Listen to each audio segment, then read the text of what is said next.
when I went into this, and my background being a working class boy, is we were kind of brought up with three values when we were kids. We were taught three values. They weren't even values. They were more just like identities. And the three things were: one, men don't talk; two, men can fight, especially where I was from; and three is that you look after your woman. That's how it was.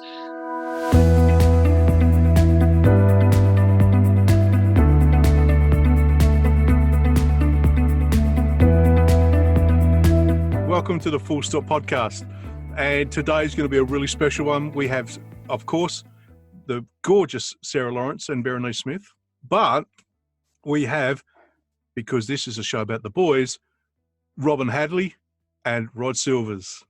Welcome, gentlemen. It's really great to have you here. Honoured, Michael. Morning, everybody. Hiya. Thank you. It's great to be here.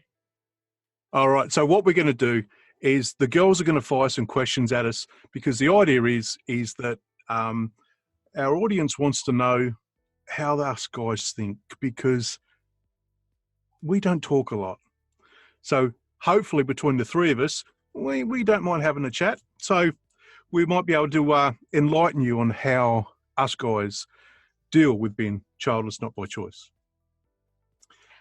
Thank you very much for joining us today. We had a chat beforehand, and we had some responses to all the stuff we put out onto social media. So we asked our audience if they would like to ask any questions, because this is quite a unique opportunity. Lots of our community may be childless for lots of different reasons, and they may have questions that perhaps they felt they couldn't ask their partners, or perhaps they aren't in a relationship themselves and are worried about that too. One of the big questions that I wanted to ask, and this is one that you've talked about before, Robin and Michael, in one of the World Childless Week seminars that you did, and it's a big one, because we carried it through, and Sarah, you talked briefly about it from Tessa's point of view, about the idea of being trusted with children. As men, how does that feel when you're in a situation where you're being asked to take care of a child? Are you ever asked to take care of a child as a man who doesn't have children themselves? It's a big question, the difficult one to kick off with, but I thought I wanted to get that elephant out of the room first, because I know I've had this from my partner's point of view. I've seen this happen to him. Bloody hell, we are starting off big, aren't we? I know, it's gone straight in there. Can I go, Rod? Yeah, please, go on. I don't think I have been asked to take care of a child myself. I think when I was married the first time, we did babysitting, and certainly when we were courting as early 20s, we were babysitters because we were a couple. But I think I sort of tagged on to my then wife's already arrangement, and that was with a family. But not for that babysitting toddler type thing, no. And I think, I know I've offered to people who I know have got kids, and they obviously want a babysitter. Well, why don't you drop the kid off around here? But I've then qualified that by saying, well, my wife is a health professional and works with children and specialises in babies. So I guess I'm putting in a safety barrier there straight away. But I think men are viewed generally as a bit of a threat. And certainly there's some research about in the UK around male early years teachers and how they're seen. Yeah. And they act differently than equivalent women when it comes to dealing with children. Yeah, I can understand that there's that safety barrier required. My husband's been in a position where he was kind of not viewed particularly, well, viewed insensitively. I saw it with someone, would I take the child? She said, well, no, I don't feel like I want to do that for my mental health. But you can ask my husband, he may do that. Oh no, I'm not going to ask him. He did, you know, no, not at all. And nothing, no reflection on my husband's personality. I know that he actually would make a far better father than I would a mother, I'm quite sure.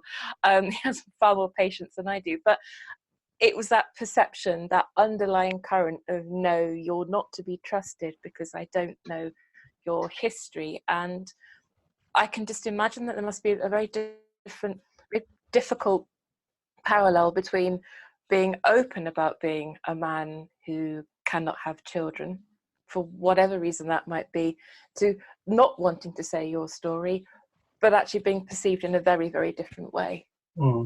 I think also there was something going around in my head then, now forgotten. That's good, isn't it? We'll come back to it. Yes, it will come back. Hey, what about you, Rod? Have you got any thoughts on this? Yeah, my guys are twofold, really. A twofold answer. One, I think you mentioned it there, Berenice. I think it's perspective. A lot of it's about perspective. You're absolutely right. There's that trust element, but I also think it's just not the norm to a lot of people. A bloke looking after kids on their own. I mean, when I was still married, we looked after a couple of kids, and it was absolutely fine because the woman was around. I think it's just the society's perspective of a norm of a bloke just babysitting kids just doesn't fit. And I think that's not necessarily just about trust. I think it's about education. And again, going back to this male-female thing, I think the thought of a bloke looking after a couple of young kids just doesn't sit the perspective. And I think it's quite weird because I think it's also about relationships. Bizarrely, people, listen, my dear lovely people, this has just weirdly happened in the last week. Across the road is my old mate, Henry. And last year I went to The Hague in Holland to do Midsummer Night's Dream. And he's got two kids, gorgeous kids. And one of them's 1 year old, Raf. And just the other day, I babysitted for them. And that's the first time I've babysitted on my own as a bloke since my teens, I think. And it was quite weird because I know them and they trust me and they're really, really good mates. It was sweet as a nut. Obviously, I didn't have a clue what I was doing. Do you know what I mean? At one point, they started looking after me. But the point is, one, it was lovely to do it. Two, they trust me. And three, weirdly enough, I until you just brought that question up, I've never actually even thought about it. I'd never even thought about it. But now that you ask it, it's like, yeah, that is strange. But I think it's purely because they know me and they trust me to do it. It just felt real. It felt right. I know these kids. I adore them. They really like me. Obviously, they're a bit nuts to like me, but they're only little. And Raf is only 1 year old, but it was really sweet because he got upset the other day and he fell asleep on my chest. And it was a really, really odd feeling. You felt very protective of him, like he's your own kid. And I'd never thought about the idea of a bloke babysitting on their own, because to me it just felt normal. But I don't think it's our issue. I think it's society's issue. As you were saying, asking a bloke to babysit a couple of little kids is just not a done thing. And hopefully that will change and people won't have that perception. They'll just see it as another human being looking after a couple of kids. I hope so, because I think I find it hard, even just for me. I'm really lucky, and I've mentioned her before in a couple of previous episodes. I have a really good friend who has 2 teenage daughters, and luckily I have her in my life. I'm so fortunate because she just trusts me with her children.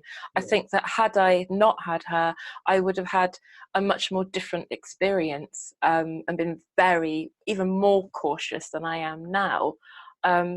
Yeah, you're right, Berenice. I think we're kind of almost, the psyche is, we're built in, us people, to be able, there's almost a psyche thing where we have to be the cautious ones because we haven't got the kids.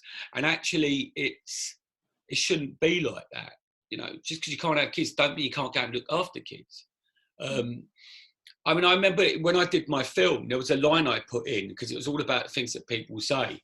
And there's a little bit where a bloke saying, well, actually, I don't want to say this live because of the sensitivity of it, where he says a line, us fathers are going to go and get together and have a word with this bloke. And the reason I put that line is because why couldn't it just be us men? Why did it have to be fathers? Because automatically that just you're not part of something. You're not part of something. And I think going back to the original question, looking after kids, I think it's the same kind of thing. I think in order to go look, if you're a father, someone might say, come and look after my kids. If you're a bloke, just a bloke, I think it changes it. I think it changes the culture of that. Does that make sense, guys? It changes the word. Yes, it does. Yeah. Absolutely. And that's the point I was going to make. So I'm glad you brought it up. Yeah, there could well be a hierarchy there. Whereas if you've got a father and therefore you can have that badge, that wristband gets you into the club. Yeah. Whereas if you don't, then actually, no, we're going to have to assess you a bit more. Yeah. Plus, if you're a father, you probably have the social connections anyway through your children. Yeah, that social and that emotional. Yeah, absolutely. Yeah. I think the other thing I'd say is I've trained a lot of teenagers in my time, and probably we all have had trainees, and that was seen as legitimate because you were passing on a skill, you were in a workplace, but in a way it's still child care.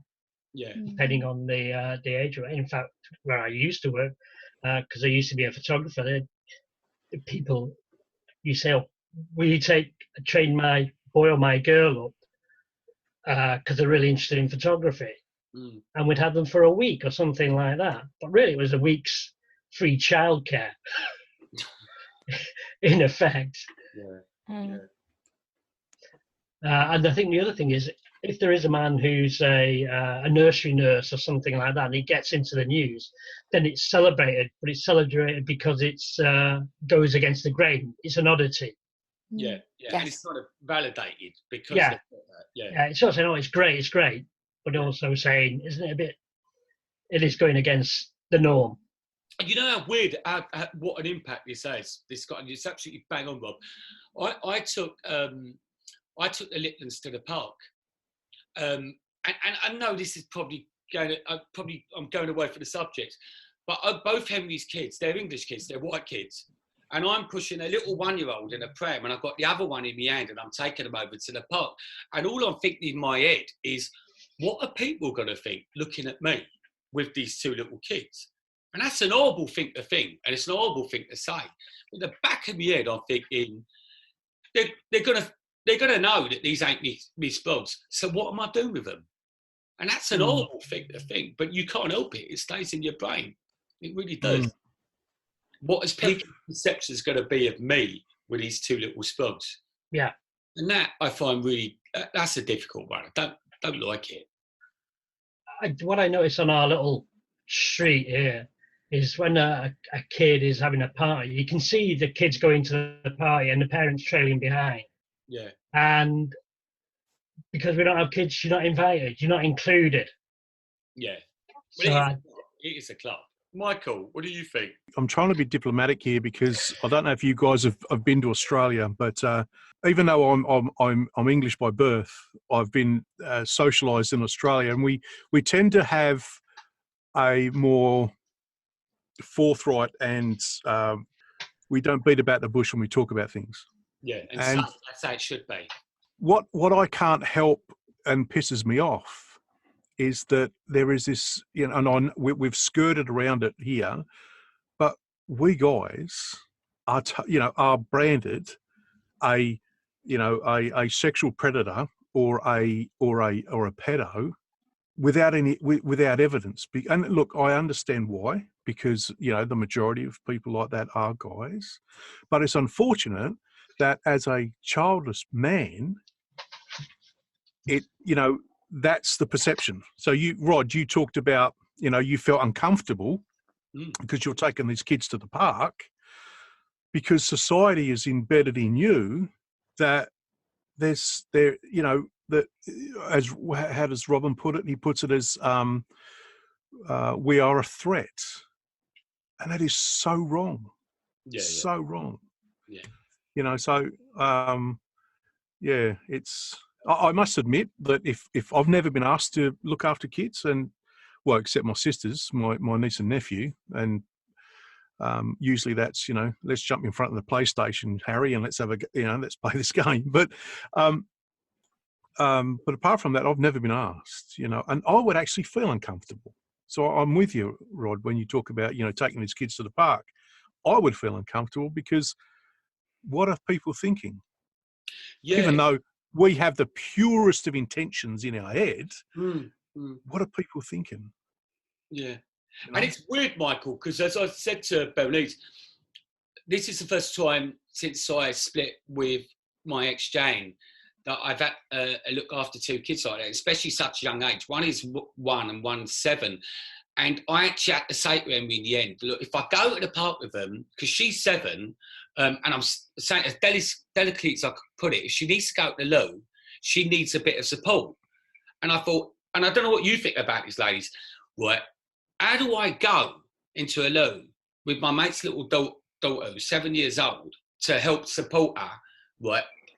With a bloke, and a whole bunch of people being around, and me having to take her to the loo. And it freaked me out. And I said to him, look, I don't know how I'm going to be able to deal with that, mate. And he said, no, I totally understand, because they're legends. They're lovely. They're great mates of mine. But Michael's right. That I don't know what that's about. And I can't quite figure it out either. But it did make me feel extremely uncomfortable. It weren't a problem to me, because I love these kids. They're gorgeous. But my perception was, this is a really unusual one that's happened in the last week. Mike was absolutely right. I just felt, what am I going to do? What should be just quite an easy thing became something really screwed up in the head. It was a real weird thing. Sorry, that was a friend of mine spoke about this. Her father was coming to see her for Sunday lunch or something, and walked through the park, and he was a bit late. And she said, well, where are you? He said, I stopped to have a game of football with some kids. And she said, oh, you can't be doing that. Yeah, absolutely. You can't be just stopping that. You'll be probably weirdly, because the ladies are there.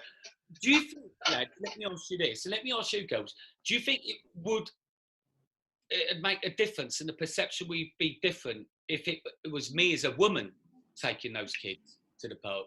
Yeah, emphatically yes, because we're childless, but we're not seen as a threat. We're seen as the crazy cat lady or the career woman, or I'm not very often asked to babysit because I don't offer, frankly, because I find it awkward. In a different way. It's my own emotions that come up around being around children. It's not because I'm seen as a threat. Yeah, sure. And I'll be honest with you, blokes, I'm blown away. I didn't realise this was a thing. The other thing is, because you're a woman, you're seen as naturally okay with children. It's assumed you're a woman, therefore naturally okay with children. I'll pause you there, Robin. No. Well, no. No, I'm not natural. I'm not natural around children. Never have been. But it is. I accept that it is presumed that I am until you see me around kids and you think, bloody hell, she's awkward. So I'm seen as being natural around children. I think I've always been sort of given kids to look after. It's a family party, then I tend to overemphasize that because of my losses, that if there's a party and there's like cake to distribute, I corral all the kids together and I get them to help me and do stuff. But I often feel, am I doing this too deliberately? But I'm trusted with them. It's different. But I do sometimes think that. I have thought that with, on the rare occasion I've had younger children or a child's been put into my arms, can you take this child to the loo? I think, but I don't naturally know what to do because I don't have that experience of my own children. If I was a mum, I'd know what to do more, because they're kind of, maybe friends' kids or a relative or someone like that. Then I still don't know what to do because I've not had that experience that mothers have, which also makes me feel I don't want to admit that. I don't want to say that to people, but actually it's true. But it's a different reason. It's not the same reason that you have just spoken about. It's more an aptitude test. Whereas for you guys, it's not necessarily aptitude so much as it's other people's perception. Very much. It is for me. but I think you're right as well, Berenice. At one point, I had to go and change Raf's nappy, and I thought, their nappy changes upstairs, and we were downstairs, and Una's downstairs, and I'm like, right, do I leave her on her own down here while I go and change Raf's nappy, or do I take her with me? And I said, what do you want to do? She said, I want to stay downstairs. I said, you ain't. You're coming upstairs with me. He said, why have I got to come and watch you change his nappy? I said, because I need to keep an eye on you. Didn't have a clue what I was doing, but I thought, whatever's happening, you are staying with me. What happens? Because no one teaches you that stuff, do they? No. As long as I know she's all right, you stay with me. So I just stuck to her like Spider-Man on blue paper. I don't know what that meant. Spider-Man on blue paper. I was going to say Spider-Man and crack and then realised we're live. So, Michael, sorry, go on. So, what I want to know, Rod, is did you heave when you changed the nappy? Oh, God, it was disgusting. I think he done it on purpose as well. I think he went out for a room the night before because he knew I was coming round and he was giggling like that. I can't even pick up another dog's poo. Yeah. I can just about do it now because I believe in kind of like I should do these things, otherwise will be banned. But even that's just like, yeah, my own dog's poo, fine. Other dog's poo, nah. Yeah. I don't do I don't do the 3 S's: sick, shit, or snot. So no. No chance. That's like a strap line there. You got to use that. I love that. I always say it. People say, can you look after my kids? I don't do the 3 S's, I'm afraid. That's a sitcom. Honestly, I didn't know all about this perception. Isn't it strange? I hadn't picked up on this perception, but I'm wondering what you think about the fact that when my husband and I were sort of going through all our stuff and we weren't sure who was responsible, the support from his friends was a little bit odd. And I just wonder what you guys think, because we had a conversation in a pub and they went, oh, and they started laughing. They said, oh, you might be a Jaffa. And I was just like, no, really? Really? What do you make of that? Is that a typical thing a bloke does? Is that a defence mechanism? What is that?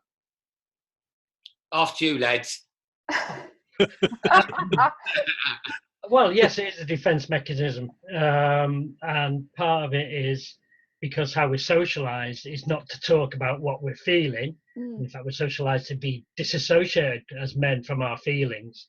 And so when another man says, well, we're socialised also to be sort of 100% virile in all fields. So biologically, socially, economically, relationally, we're object directed and also fulfilled by a status to be the alpha in all of them. So when somebody comes along and says, actually, I'm not like that in this particular way, we've got no narratives to go to on it. Because if we start revealing ourselves, that's a big block, a social no-no. So it's much easier to bat it away. And although it's said in a joking way, it's really very hurtful. But it's also acknowledged, it's sort of saying, you're lesser. Yeah, look, I'd go to far as to say that that when you get a group of blokes around, the competition is who's the alpha, who's the top dog here, and so you're reluctant to let something like that out because, well, now someone's got something against you. Now you can't be the alpha because like someone's going to say, oh, he might be a Jaffa. So all of a sudden now you're taking second fiddle. Yeah. And so, yeah, it's that's the way I would look at it, is that you'd be reluctant to let that out. And if your husband Sarah did say that, I mean, good on him. I mean, that shows some great personal fortitude, but it's not something that we would usually do. Yeah. Oh, sorry. No, go on, off to you, Sarah. No, go on, Rod. You were going to say something. No, I mean, hats off to your old man, first of all. I think, yeah, going back to combination what Mike and Rob said, mine was, like when I did my film, which is almost 10 years ago, when I did my film, My Love, so I'm an artist. I know, I said to Larry, I said to Larry, I was like, look now. No, God, I wanted to give me a BAFTA. No. Right. Oh, sorry. No, so when I did my film, I mean, actually, that's one of the lines I stuck in. One of the lads said about the flower, you're a bit like this seedless. I was going to stick Jaffa in, but really all those kind of points that, because I wanted it to be funny. I love everything funny, but in reality, a lot of those comments in my film were comments that I heard. And I think going back to what the lads said, after my journey of the whole IVF stuff, it really wasn't about me that I wanted to do about. I really wanted to do just something that I've talked to Robin about this, just having a little platform, creating a platform for men. Because my feeling after all of it was the amount of men out there, going back to what Michael said about the whole macho culture thing as well, that are probably desperate to talk about this stuff, but there's no platform for it. And they, even if there was a platform for it, they really struggle to deliver that message because men don't want to hear it. And there's never been that narrative for blokes to have a go. Exactly going back to what your point was, Sarah, about men having a go. Look, this is something I'd like to talk about because it's a struggle for me. And weirdly, 10 years later, when I did the festival, the Barbican, it's still happening. My talk on that was about men being able to talk because there isn't a platform for men to deal with that kind of stuff. It's like what Michael said. You just got to deal with this bullshit. You've got to hear the horrible comments. You just got to try and get through it. There's no closure on it. And I'm hoping one day there's going to be more of a platform where men can actually say, you know, I'm pissed off about this, right? And I should be able to say what I want without feeling guilt or shamed or any less of a fella. And I hope that evolves. Because I don't think that's going to change that much at the moment. I think there's still something men don't want to talk about or challenge unless you're lads like us in the moment that actually deal with it. Other men don't get it because they don't hear it and no one wants to talk about it. So this is beautiful what you're doing now, guys. I think this is blinding. I think, sorry, also that in a group situation it's different, and in that group I would expect that afterwards one or two of the members of that group would come up and say, well, I've had a similar experience, or how good it was that you actually said it, but they wouldn't do it in the group. It'd be afterwards, and it might not be directly afterwards, but a few days or even at another, but very much on a one-to-one. Yeah, and you know, weirdly, Rob, is when, like, sorry I keep banging on, but when I did that, when I wrote that film 10 years ago... Did you do a film, Rod? No. Did I mention that? No, you kept it quiet, pal. I sound like a twat, do you know what I mean? That's what I'm saying. As if you could. No, I don't, do you know what I mean? Because it does a little bit, like, I'll be emotional. When I did the film, I wanted people to hear it, and no one heard it. And then when I did my play last year, I did a play, by the way, last year. Oh, God. Oh, Robbie, why'd you have to mention it? But everyone... I saw it. It was beautiful. Oh, you came and saw it, didn't you? I did, yeah. It was fantastic. Oh, no. Shall I play Graham Norton? Yeah, you do that. Yeah, go on. No. I'm feeling it now. I'm feeling it now. Are you feeling that? Right, yeah, even now I'm feeling it. I'm glad you're feeling it. Can we keep it back to this, though? I mean, you felt it last week when I saw you in person, but let's not go there. Right. That's what I said. And Rob, by the way, listen, I will give you that 50 for the comment. So nice one. Yeah. But, no, but going back to your points as well, because when I did the play last year, because it was just getting older, it's all about getting older. And going back to Robbie's point, it's a really fine point. Is look, he's throwing up now. He's throwing up. I'm trying not to cough on Mike. All right, thanks a lot, mate. And what was lovely is I got a tweet, and it took me ages to work out a tweet because I'm knackered on social media. And listen, I had problems just getting out of a beanbag, so doing social media, it's bad for me. But a geezer out nowhere just tweeted me. It's been a long time since I've had a tweet. Do you know what I mean? But anyway, no, I'm messing about now. And he just, this geezer, I don't know, he just out of nowhere, he said, look, I didn't see you play, but I heard about it, so I watched your film. And it was a really empowering thing for me, because I'm just an ordinary bloke that's just like all of us just trying to do something. And he said, it's the first time I'd seen something about a bloke like me. And he said, thank you. And I just thought, that means everything to me, you know, because I don't know what this bloke's going. I don't know him. He could have been suffering for years. But he just said, I'm glad I'm not alone. And I thought, that's beautiful. That does it for me, guys. You know what I mean? That it just... Yeah. Like, one fella, you know, and I'm nothing. I'm just the bloke. But that meant a lot to me, that he didn't feel like he was on his own. No, I totally understand. You know, we'll talk about it a bit later, but yeah, the correspondence I've got from a guy that we'll call John, it just blew me away. You know, just absolutely blew me away to think that you know, we've reached another bloke. Yeah, because you know this whole childless not by choice thing is extremely isolating for us. You know, because and I'll use my situation. You know, Vicky and I have been together a long time. You know, and you know, nothing's ever easy. But you know, we tried to have kids, done the IVF thing, and everything else. But every point through that journey, I felt the expectation that I had to keep it together. It was my job to be that rock. So because, you know, I can't fix it, so I've got to be something.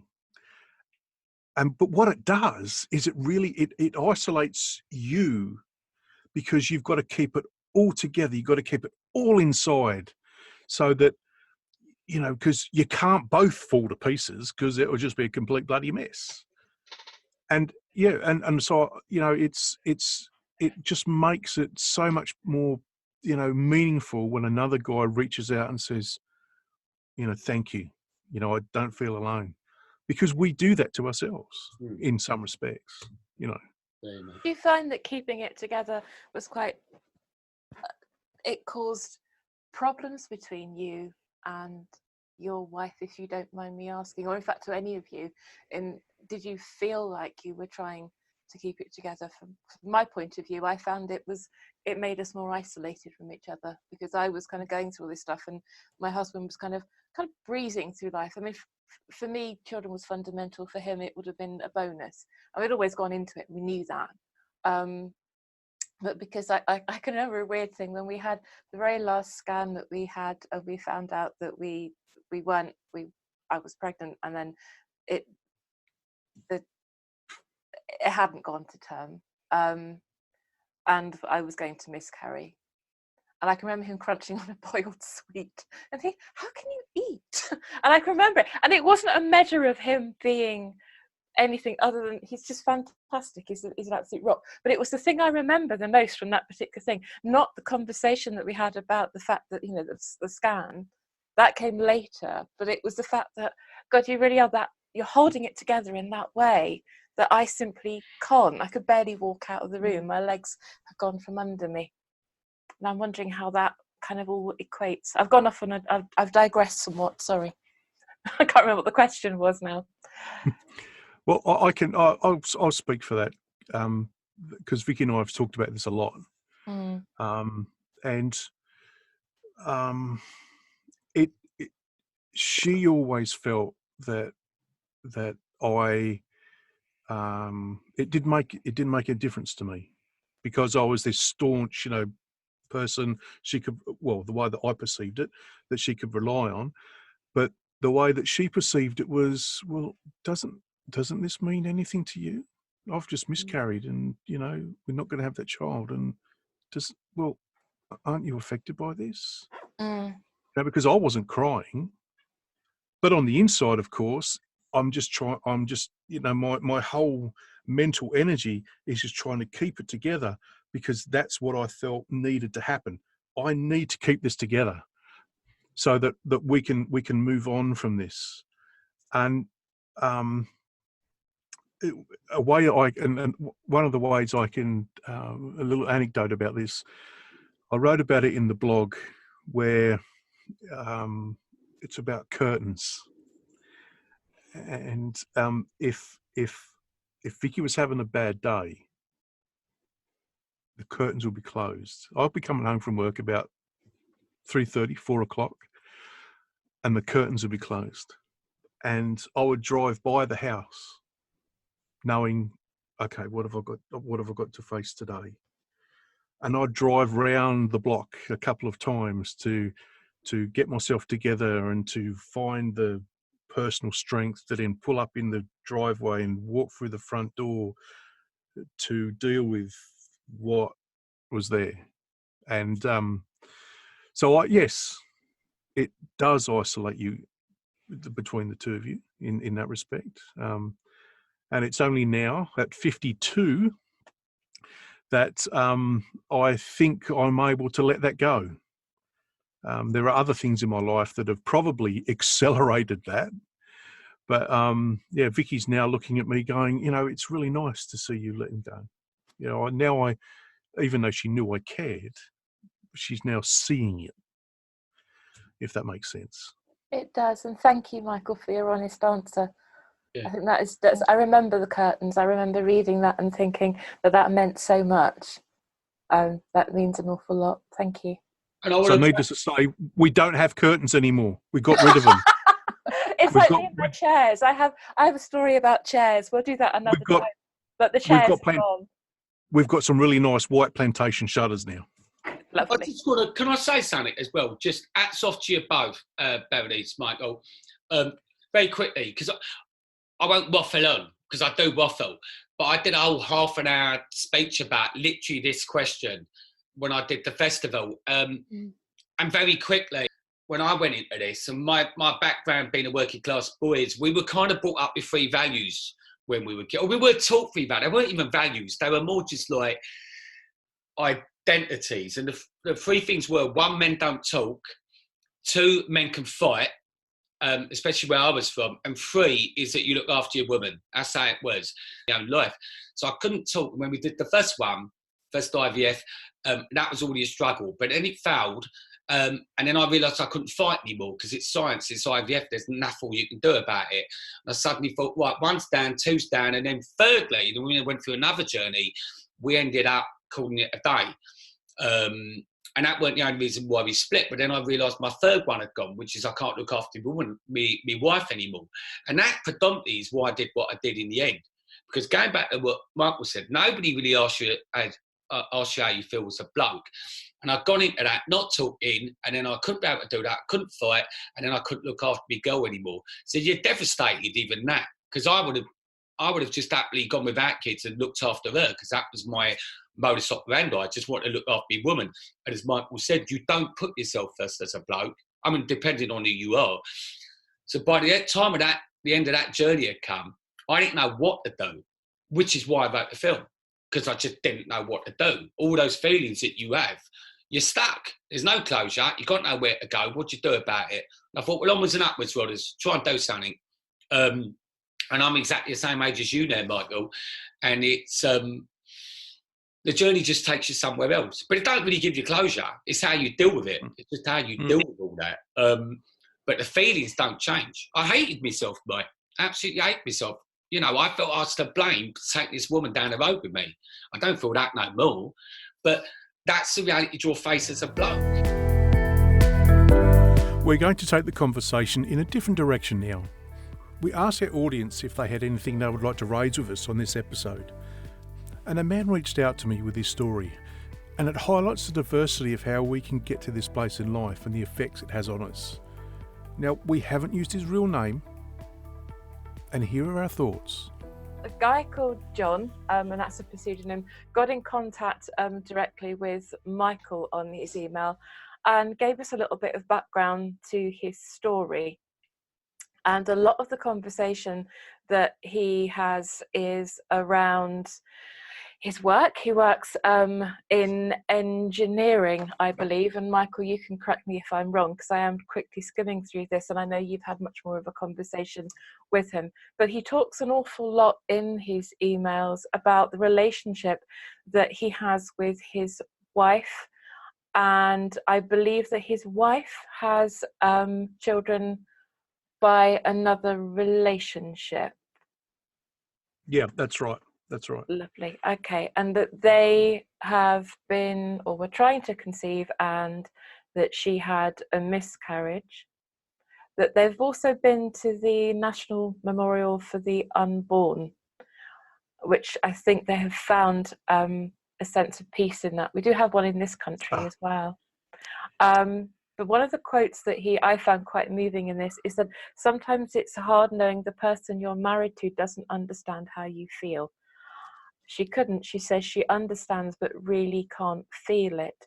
There's that difference, I think, there that comes across in the emails about that he is childless, his wife is not. Yeah, so she has 2 children who are, when they met, they were they were able to look after themselves. So when they got together, the children weren't part of their relationship within the house, and he's always felt isolated from those children, because the children never see him as their father. And he tells of when he goes to parties, and his wife's daughter introduces him. Oh, that's John, not my mum's husband or my stepfather. That's John. So that's a gauge of how how he feels within this family. So what I did to him was I said, look, my advice would be to obviously get us some third-party support, which he has done, but also join some groups on Facebook where you can start to chat with people similar to you. I mean, he obviously talks to me, but it'll be good to get a more varied response and varied support. So I encouraged him to join a group on Facebook, which he did. So he's in his 60s and hadn't even had a Facebook account, but I brought him over to the dark side, and he was really enjoying that. He was really feeling that he wasn't alone. He was engaging in the group, putting posts up and getting feedback from those people in that group, and it was really actually quite a highlight for him to be part of that. But now I'd like to read you something, and John knows that I'm going to read this. I have his permission to read this, and he will be listening to the episode, and he would like to come onto the show at some time, and I've said by all means. But so he wrote this. You may have noticed I've been absent from the group. It's because I was having some interference from my wife. She initially encouraged me to join the group. She would get upset when I was on the group site. She said she felt left out and not part of it. I told her she can be involved if she wants, and I have even read her a couple of posts. But I also told her she wouldn't be able to relate to what the people are saying. I said to her in a very calm and collected voice, you have what I want. You have children. You have grandchildren. Yes, I have stepkids and step-grandchildren, but no blood relation. Don't you see that? Why can't you let me have this? So I thought that the best thing for our marriage was to leave the group. It wasn't something I wanted to do, believe me, because now I have no one to talk to. The next day, she told me to go back to the group, that it wouldn't bother her. And I said to her, do you think I'm crazy? I go back and you get upset again? No way. No, I won't, because I don't believe her. I've also deleted my Facebook account. Please write to me anytime you like. I'm still grateful that I have found Vicky and your blog, and please thank her for me. Thanks for everything, Michael, and thank the leader of the group that he was part of. Everyone in the group has been wonderful, and I thank God that it was there. You can feel that they really want to help each other. It was a good feeling to know that there were people out there who really understood. Please share this, and anyone else you think should know. Just please leave out my email address, of course. Regards, John. And my heart went out for this guy, to think that, I'd be interested to hear your opinions of that.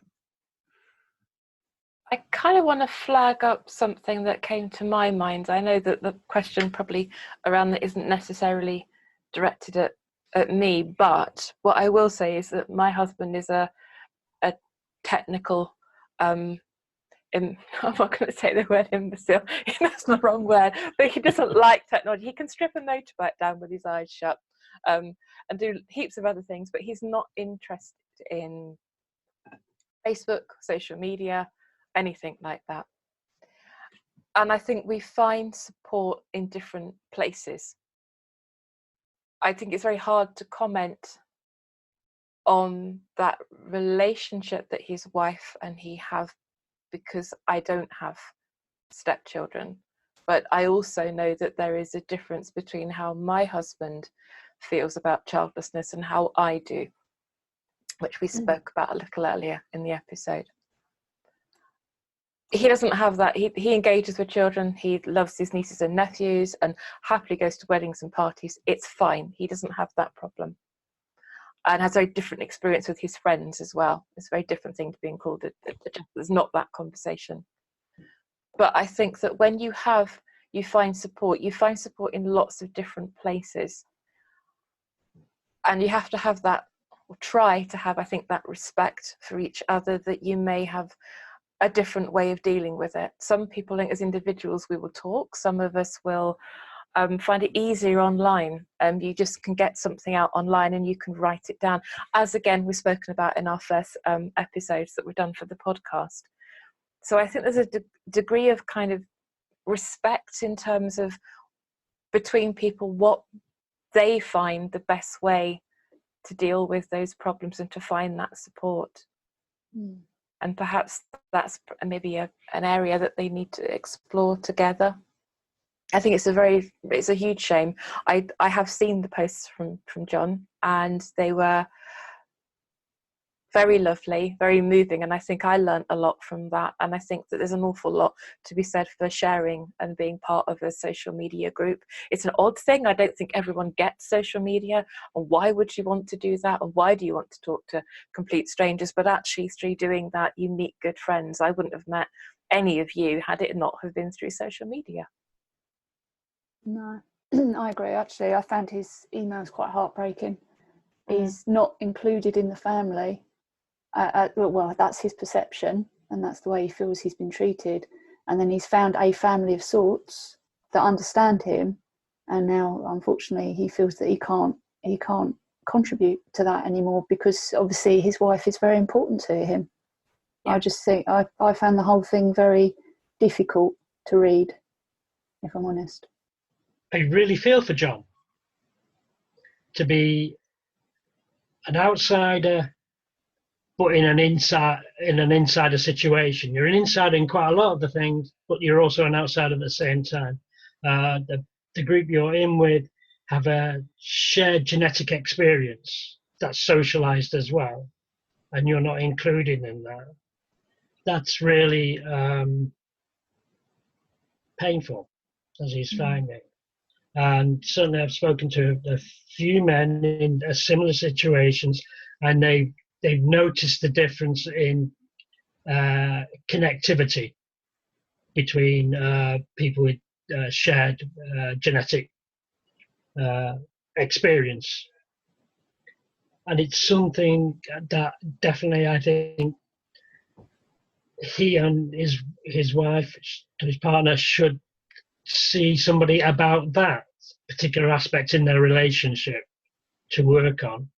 And if he can see his way to being back in the group, to join with people with a shared experience, it sounds really, really the way for him to go, from my point of view. Yeah. Yeah, I'm feeling for John. I think Berenice said it's very difficult stuff like this because, I mean, you don't want to, out of respect, you don't want to offer up an opinion. I certainly hope he joins the group because it sounds like it did him a lot of good, a lot of power of good. And I hope he rejoins it. I think you need something when you feel that isolated, when you're on your own. Legacy, well, I think that's why I'm double feeling for him, because I think part of what drives me to do what I've done, whether it's the film, whether it's the play, the Radio 4 thing, the Barbican, all that kind of stuff, it does give your life a bit of meaning out of what was not a nice journey. And I feel for John because I kind of know what it's like to be there, because I don't have family around me at all. It's me. I'm on my own. There's not even extended family around me. I've always been on me. It's going to sound a bit naff, but there was part of what helps me get over all the stuff that I've been through is because there's a lot of other stuff that has happened in my life that you just deal with, whether it's mental health or death or whatever it has been. I don't know. I've always been driven to just do something, as like Robin just said, to have a bit of meaning, to do something that creates something for you, that makes you feel good about yourself, that you're doing something that gives you some kind of voice, some kind of meaning in life. And this is where we're going to have to leave Robin and Rod. Now, don't forget that we are on Facebook, Twitter and Instagram, and you can get all the show notes from our website, www.thefullstoppod.com. We'd also appreciate if you're enjoying the podcast, considering rating us. This will help us get up the charts and be found by more of our community. Now, up next, Sarah and I had the chance to speak to another really nice guy, Andy Harrod. Andy is a writer and a therapist, currently in the midst of his PhD, and one of his blog posts was seen by the girls and it really touched them. So much so that they said, we must have him on the men's show. And I'm glad they did, because he is, as we say in Australia, a top bloke. Welcome, Andy. Thank you. Nice to be here. Yeah, good to see you, Andy. I really appreciate your time. That's okay. So I guess I should apologise to the listeners for my voice. Rest assured, it is me, Sarah. I've not suddenly dropped a few octaves. I was out last night, so I need to explain the voice. So become an honorary man with the voice. So I'm just looking up your blog post, actually, Andy. Sorry if I'm a bit distracted, but I wanted to talk about that, if that's okay with you. That's okay. Because obviously listeners aren't necessarily going to know who you are. Yeah. Obviously, you're a male voice. That's true. But so how about a little bit about yourself, if that's all right to start with? If you can tell us a bit about yourself, if you don't mind. Is that right? Bit about myself. It's probably one of the worst questions to be asked, isn't it? But so, yeah. I'm just trying to think where to begin with this. I was supposed to find myself at 39 without children, which I think was an assumption I'd have a family. So I suppose a little bit about myself is I'm married. We celebrated our 10th wedding anniversary a couple of weeks ago. I'm currently doing a PhD, which some people are joking is a bit of a midlife crisis, which is looking at how nature influences well-being over the long term. I'm also a therapist and work with a charity who we work with clients who have been sexually abused or raped. Outside of that, sort of I run, enjoy the cricket. Hopefully the Ashes will go well for us and that will provide a sort of much needed distraction. Into music, sort of into nature, being outdoors. Got a pair of cats, which kept me awake last night. So a little tired myself. Good old Yeah. cats. Yes. I know Yeah, exactly how they're you feel. certainly. Sorry. I know exactly how I feel. They're all about them, aren't they? Cats. They are. You sort of, yeah, life is on their terms. If they want cuddles, you've got to sit still and cuddle them. If they don't, then that's it. They just walk off. Yeah, give you a And quick last swipe. night, one of them just wanted to be. Yes. Yeah, I've had a few scratches. But yeah, the cats have been good for us. They're sort of we adopted them when our house felt too silent, and this was before the first IVF. And they've been a bit of a lifesaver, really. A bit of meaning, a bit of purpose, a lot of joy, a lot of fun and laughter. Some expense. One of they're both black, but one seems to be the most unluckiest cat in the world. She injured a leg and she had to be in a cage for 3 months. She then had breast cancer and was back in the cage for a few more months. But she's doing well now. She's happily having cuddles downstairs with my wife. But it's been the ups and downs with them as well. But yeah, wouldn't have it any other way. I mean, I think that's the thing with animals, isn't it? They do fill a void sometimes. They do. Yeah. It's not quite the same, but they certainly add flavour to life, and sort of, there's certainly something to love and to connect with and to be attached to and care for. And in a sense, how we are with our cats is the same we would have been with our children, where we'll do everything possible for them, which is, I think, in how we've looked after Charlie, the one who's been injured and had cancer. That's been clear. There's months we'd have spent on the kitchen floor cuddling her, so because all she could do was be in a cage and have a very small room. So it's really meaningful, really. And then you get a lot back from them just through terms. Sort of they're just there with you. It's a nice presence. Yes, still on their terms, but yeah. So I guess I suppose they're good. If I explain to the listeners how it was that I suppose how we came to talk, because we've sort of, something came up on my feed at Twitter, wasn't it? You'd posted a blog post, and I can't even remember how it came to be that I saw it, but we had a conversation, didn't we, on Twitter? And I said, do you mind if I share your blog post? And it was called Unbecoming, brackets Unbecoming an Imposter, and it was a very honest account of you dealing with your childlessness. And I remember reading it and feeling, wow, this could be me writing it.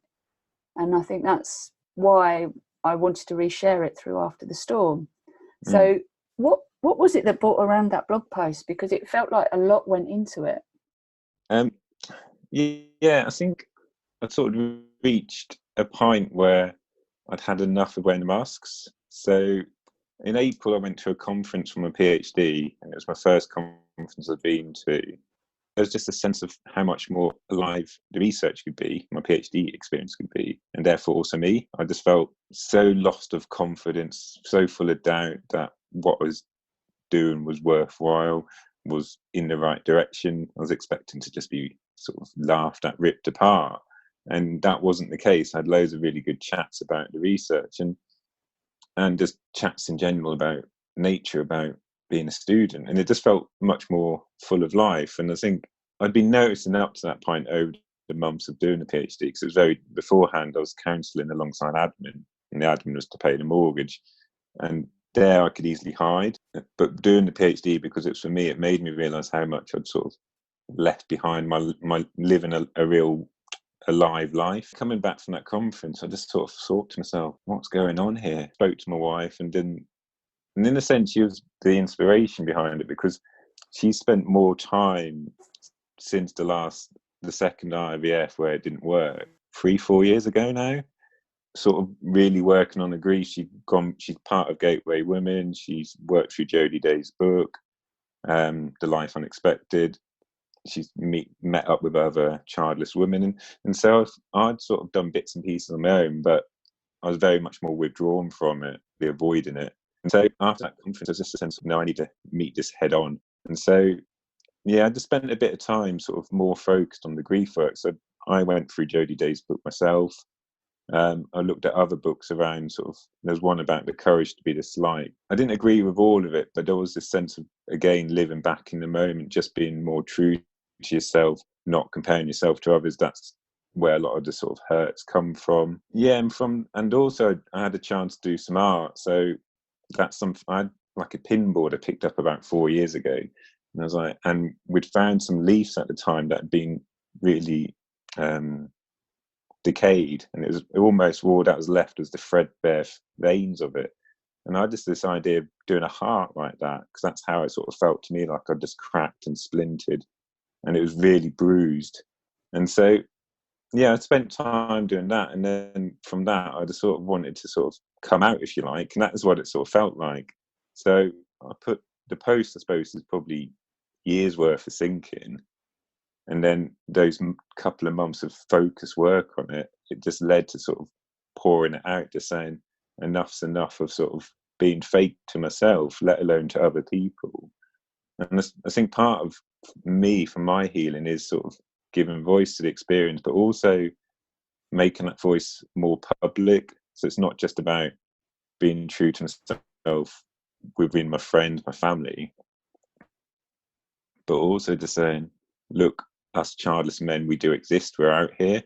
And so, yeah, the post is accumulation of that. And I've been surprised by the response. So there's chats with yourself and others on Twitter, but also with like colleagues at work. And it's sort of like, it opened up conversations I didn't expect, really. So, yeah, it's been good.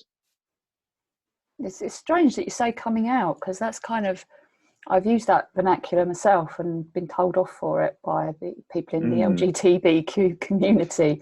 That's ours, but it does feel as though you are, if you like, coming out of a closet, isn't it? Really, like the shame and the embarrassment.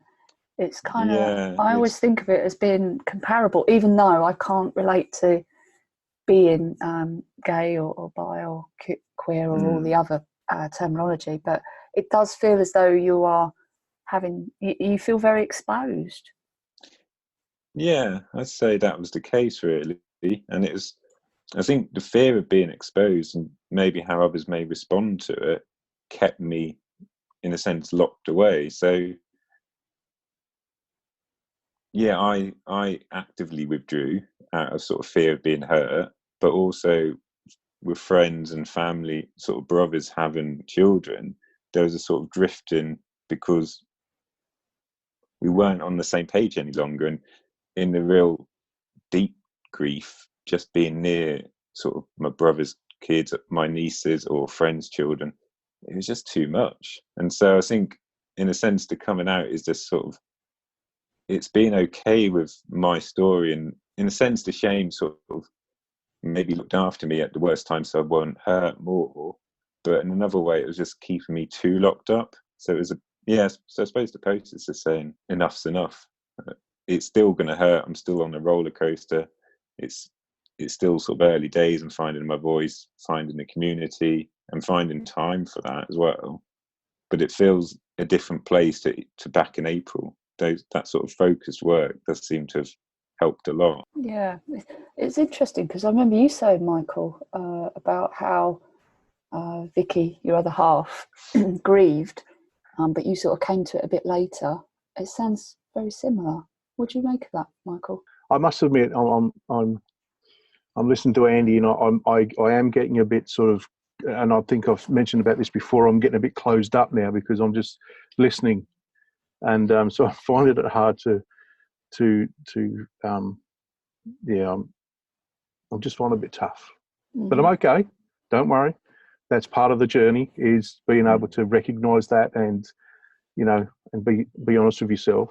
For me, it was, as I said with Rod and Robin, it was about, you're holding it all together because, you feel like you've got to. You can't let your world go to pot, if you will.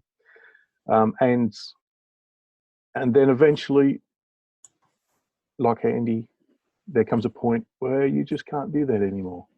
You realise that you've got to let it out. You've got to get it. You've got to purge it. Kudos to you, Andy, for being able to do that. Not an easy thing. I totally understand. But on a different note, Berenice has just sent a message in and said, "Hello, Andy." So if we don't say hello to you on her behalf, we'll be in trouble. I've got to admit, I missed that. Andy, Sorry. Andy, what was your early life like? Where were you? Where were you? What was life for you like as a boy? You know, where did you grow up? There is a point to this. So, okay. I grew up in Norfolk, so I'm now in Lancaster, so I've clearly moved north. An interesting question, really. It was enough, which probably says a lot more than those two words sort of can, in a way. So I grew up with my brother, who's a twin, and there was just the two of us. My parents had us around 29, and later on we found that they had trouble conceiving. But yeah, my childhood was sort of very boyish in a way. Like, played football regularly, went to Beavers, Cubs, Scouts, but also went to like a Catholic school and to a Catholic church, which wasn't for me and took a long time to sort of leave behind. But there was a sense of, in terms of that growing up, we were outdoors a lot, played football a lot. Just thinking about it, it seemed really male, and there was a sense of, you're a boy, you don't show feelings, you don't cry. And with the church thing, the Catholic approach, it felt more Jesus, God is more important. So who you are is secondary. So it was all about putting others first. If you thought about yourself, that wasn't as good. And in a sense, my parents were like that, in the sense of they did a lot for other people. Possibly sometimes I feel like neglected themselves, and maybe I took on those messages which I think comes out in the blog post, in the sense of who I am matters less than who other people are. And yeah, I think also when I look at my family, the messages I got as a boy was, my dad was the one who, well, both parents worked, but my dad was, in a sense, his role was supporting us financially. And it sort of like felt like that's what I had to do. Because I remember when we first started trying, I was like, we'd got married, and I said, oh, can we just wait a few more months to sort out the money? And it was like thinking we had all the time in the world, which we didn't. And I think it seemed like the childhood was like everyone else's. I had friends and they had brothers and sisters. Everyone seemed to have the 2.4 family, and it just seemed to work. Is that sort of what you're after, Michael? Yeah. The way Rod puts it, and I'm going to try very hard to muck up this Cockney accent. But careful now, careful. But there were three things when you were growing up. That was, you don't show emotion, you look after your woman, and you fight. How'd that go? Was that all right? That's not bad. So, and it was like a light come on for me, because it actually, not that I would choose those three things, but, you know, you realise, 52, I realised, bloody hell, he's right. You know, I was brought up that you don't show emotion. And even now, with my parents, they get quite uncomfortable, because I'm comfortable with showing my emotions. Well, no, okay. I'm getting more comfortable showing my emotions, but they find it extremely, extremely uncomfortable when I do. Yeah. You know, and then of course there's the fight thing, which is about, the way I would look at that is about, you're fixing something. You can fix a situation. You can sort it out. Yeah. And then there's always that for fear of, I hope we don't ever have any trolls, but, you know, as Rod puts it, you look after your woman, don't you? And you're brought up that way. And it yeah. And then when these things come along, it certainly throws you for six. Yeah, so that's what I was getting at. I was just trying to see, you know, did you know, were you socialised as a kid the same as us, and, you know, trying to start that conversation. Yeah, I think it does make sense, and certainly don't show emotion. Yeah, look after your woman, in that sense of, you're the one who's supporting her, you're the breadwinner, that's part of your identity. Fighting, me and my brother fought as brothers do. There wasn't so much of it, but there was certainly a sense of things could be fixed. or Yes. and also that sense of you go out and you just take the rough with the smooth, if you like, or because we spent a lot of time outdoors, it's just you'd get on with it. If you got I remember having a broken wrist and still going canoeing. There was no sense of like looking after yourself. You just kept going. You kept doing these things. Nothing would. It wasn't necessarily the right thing to do looking back, but there was no sense of either my dad or my mum or me thinking anything differently. These things had been arranged, so just kept going. And so there is that sense of things will just keep working themselves out, or if you just keep throwing stuff at it, be it money or energy, it works. And I think that certainly came out for our trying for children through the IVF, that, well, if we just keep doing this, the doctor's saying the IVF is what we need, and we throw some extra money at it as well as what we got through the NHS, then we'll have a kid. And it doesn't work like that. And then afterwards, through the grief process, there was certainly this thing on me, not through my wife. She was like saying to me, "You need to take time off. You need to grieve." And I was like, I can't. I need to be the one that sort of keeps going. And I couldn't almost show that sort of shame of being off as well, like having a block of time off from work or from my clients. How would I explain it in counselling? And so that sense of it will fix itself as well was certainly part of me, and I think that came from that sort of upbringing. So I totally understand that. I would, I would frame it a little bit differently in that I think brought up quite independent, so you had to rely on yourself to sort stuff out, and so when you come across a situation like this that you can't fix, no matter what resources you throw at it, it ain't going to get any better. And I've I found it as a guy really hard to deal with. It was just better locked away at the back and just all right, let's just move on and get on with it. But of course, as we all know, that's not the way it should be. So, yeah, I'd agree with that. So when my wife says to me now, she goes, "I'm so glad you're grieving," because it shows you cared. I mean, she knew I cared, but I think you understand where I'm coming from. Yeah, I do get what you're saying, because I think the trying to carry on, the locking it away, the avoiding it can show you're more okay with the situation than you are. That actually it does hurt. It's not what you want. So yeah, I think that's definitely the case. But it is, I don't know, it's strange, isn't it? Because even as a male therapist and going through all that training and working with clients in very difficult situations, there is still that when it comes to my own stuff, or some of it, it's almost like it's untouchable. That it's the same shame they carry for what's their trauma, and I'm asking to open up to work through it, and I'm willing to work with them and go there with them. But then to go with myself there, it seems really difficult. And I think there is that message of men, you just keep going, stiff upper lip, or you have a few beers down the pub, you might say a few words to your mates, and then you have a few more beers and you forget about it, and it's all chat and sport. It's not feelings. And if feelings come out, it's almost like, oh well, we don't talk about that again. So how did you I guess might be a bit personal, but here you are helping others, but you're locking everything away, knowing it's not the right thing to do. But how did you reconcile with yourself about that? Yeah, I think there was moments. I think it was during that process.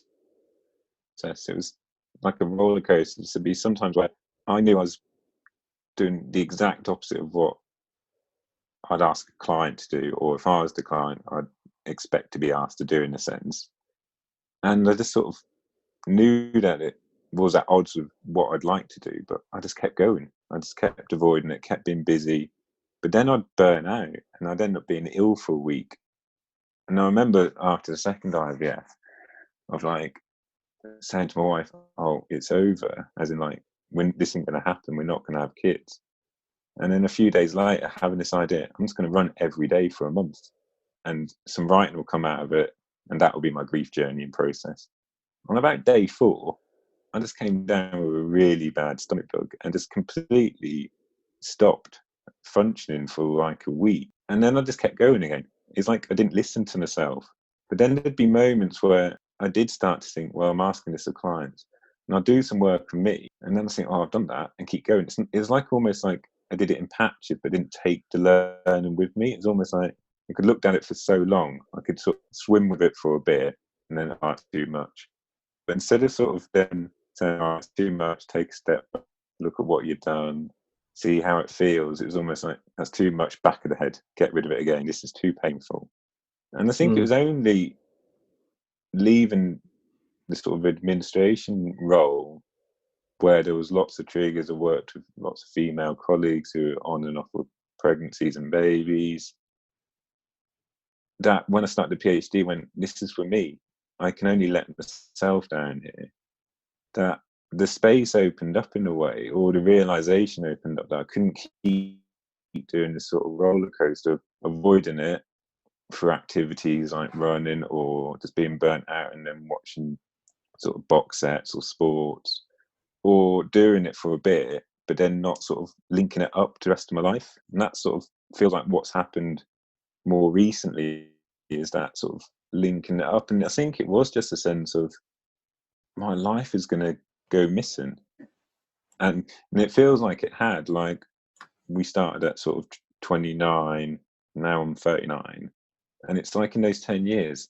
I feel more tired. I can't do the all-nighters when it comes to writing like I could then when I was counselling training. And I don't know if that's just an energy thing as age, but I also feel like it's a grief thing, it's a fatigue thing. And I think part of what you're asking, how did I sort of reconcile asking others to do something I couldn't do myself, was I had enough of being fatigued, of being burnt out, of being tired, of not being able to do things outside like a 9 to 5.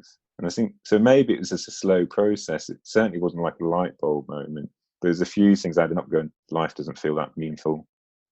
I'm always tired. I'm missing out on social things. When things got busy, I withdrew from the things that were doing me good and ended up just sitting. So yeah, it's a bit like that. I get it as well, actually. I think during the time we were trying, it's all a bit of a blur, because I think you become so obsessed with just that one thing that you really want, that's proven almost, well, very difficult, or as came to be impossible to do.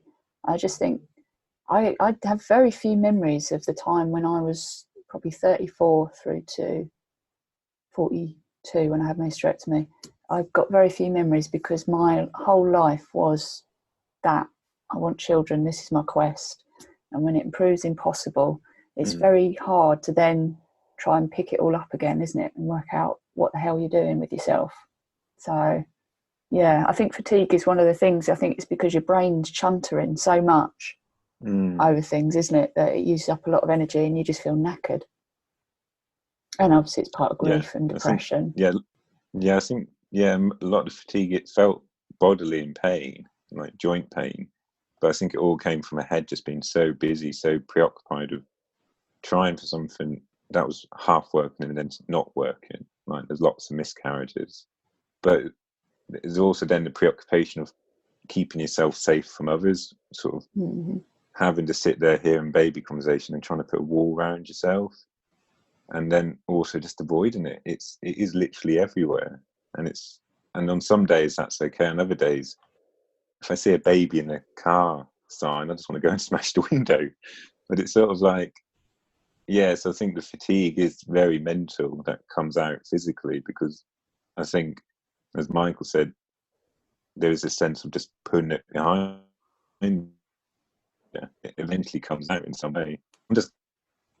I have got time where I'm listening to it, where I'm act on the process and of it, because I don't know, this is it. This is our life, and our plan B, if you like, in Jodie speak, is it can be rich, it can be rewarding, it can be fun. Without doing this work, it will just forever be clouded over, and it's still going to be good and bad days. That's always going to be the case. This is part of our lives, but yeah, without doing that work, those lives could be a lot more clouded, really. Yeah, I agree totally. You can't go around it, you can't go over it, you have to go through it. I think, was that Jodie? Was that a Jodieism I just quoted there? It might be. I don't know. It's possible. I'm not sure I can claim that one. But no, you can't. You can't not go through it. You have to experience it in order to be able to come out the other side and hopefully have a rich and rewarding life, regardless of the fact that you've not been able to have the family you wanted. But it's interesting what you say about triggers, because I still very much struggle with triggers.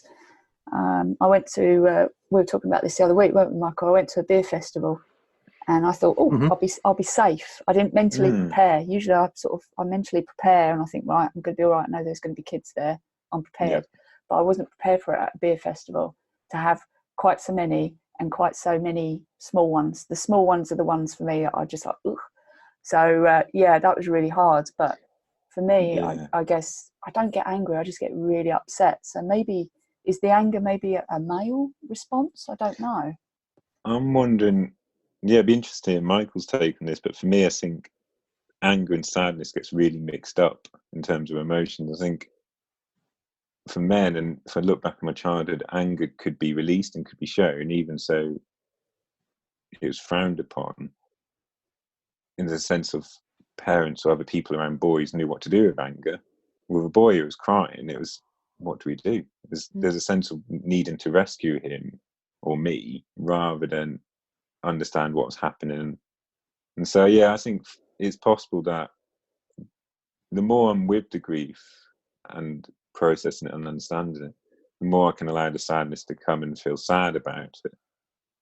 But the more I avoid it, the anger is when it comes out. It's sort of like, because I'm avoiding it, it's something, it might have been, I've seen 4 or 5 triggers that day, and on the 5th one, it's like I just want to explode because I'm not registering the sadness of the first 4, if you like. So I think, it's a male thing, and I wonder if it's also part of that avoidance thing. Yeah. How do you? Oh, sorry. Sorry, I think we're going to ask Michael the same thing. We are, aren't we? Look, I'm listening, and hang on. Yeah, I am off mute. I